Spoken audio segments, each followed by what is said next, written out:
Hello दोस्तों, आज का वीडियो बहुत ही इम्पोर्टेंट है आपके लिए।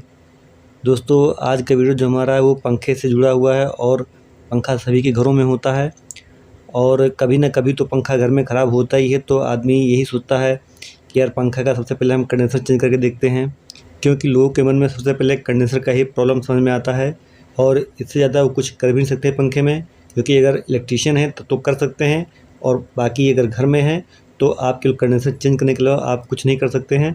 तो दोस्तों, कंडेंसर अगर चेंज करना है तो आपको सबसे पहले इसमें एक चीज़ है जो आपको ध्यान देना है इस पंखे में, और नहीं तो आपको इसमें बिजली का झटका लग सकता है और वो झटका तेज़ भी लग सकता है। दोस्तों, ये कैपेसिटर कभी कभी हमारा चार्ज रहता है और जैसे हम इस तार को छूते हैं तो हमें बहुत ही तगड़ा झटका लग जाता है और हम सोचते हैं कि हमें झटका क्यों लगा, पंखा तो हमारा लाइट बंद है, सप्लाई बंद है, फिर भी क्यों हुआ ऐसा।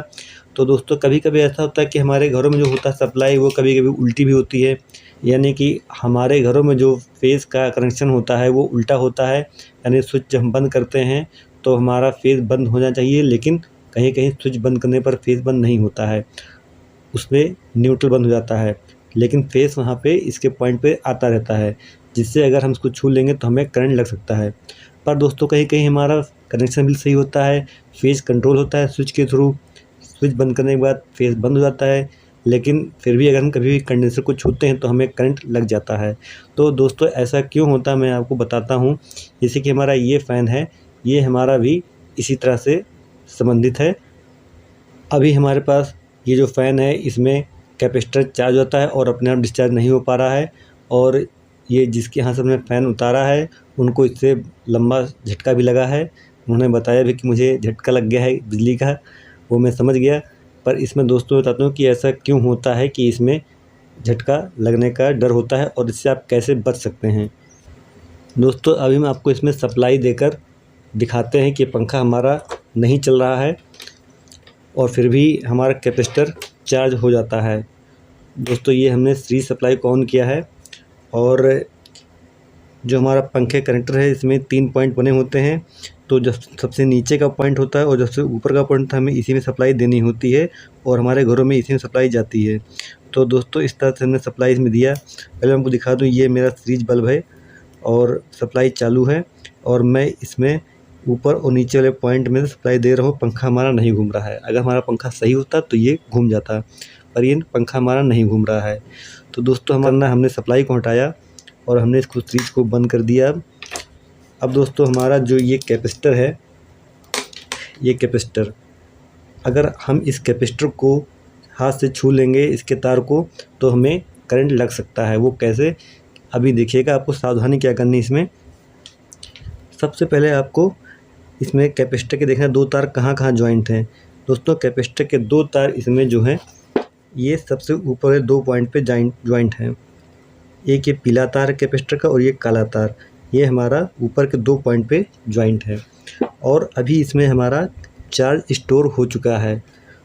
तो अभी मैं बताता हूँ कि इससे आपको कैसे बच सकते हैं। सबसे पहले आपको कभी भी कंडेंसर अगर पंखे का चेंज करना है तो आपको यही प्रोसेस करना होगा, नहीं तो आपको करंट लग सकता है।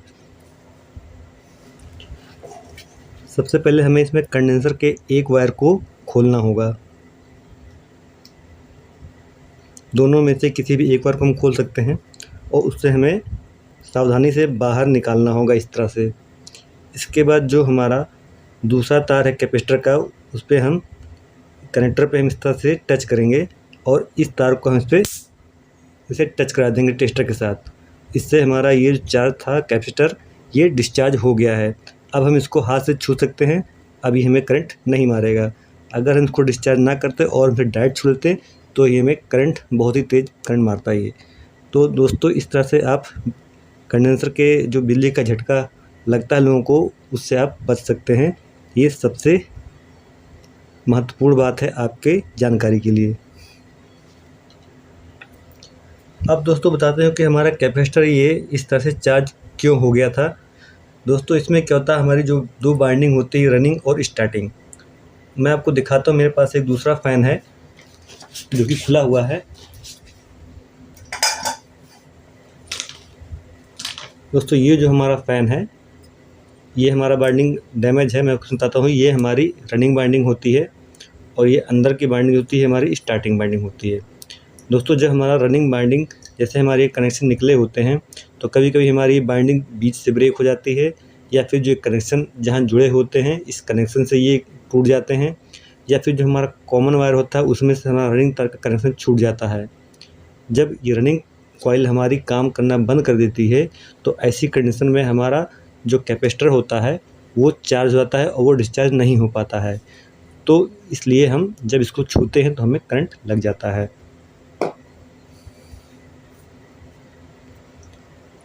अब दोस्तों हम आपको इसकी बाइंडिंग को चेक करके दिखाते हैं कि हमारा ये बाइंडिंग किस तरह से दिखाता है, बाइंडिंग दिखा रहा सही या नहीं।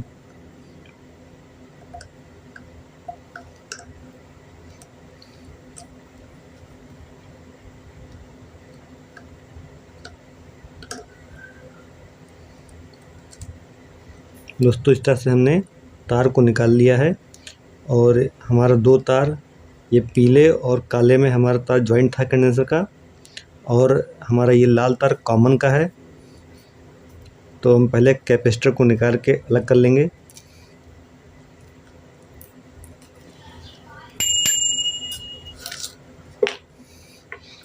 अब हमारे ये 3 तार है जो पंखे की अंदर से निकले हैं, ये बाइंडिंग के कनेक्शन हैं। और हम सीरीज वायर को लेंगे, इसे ऑन करेंगे और सबसे पहले हम कॉमन के साथ किसी भी एक तार को हम टच करेंगे। दोस्तों हम पहले येलो को टच करते हैं तो हमारा ये बल्ब नहीं जल रहा है।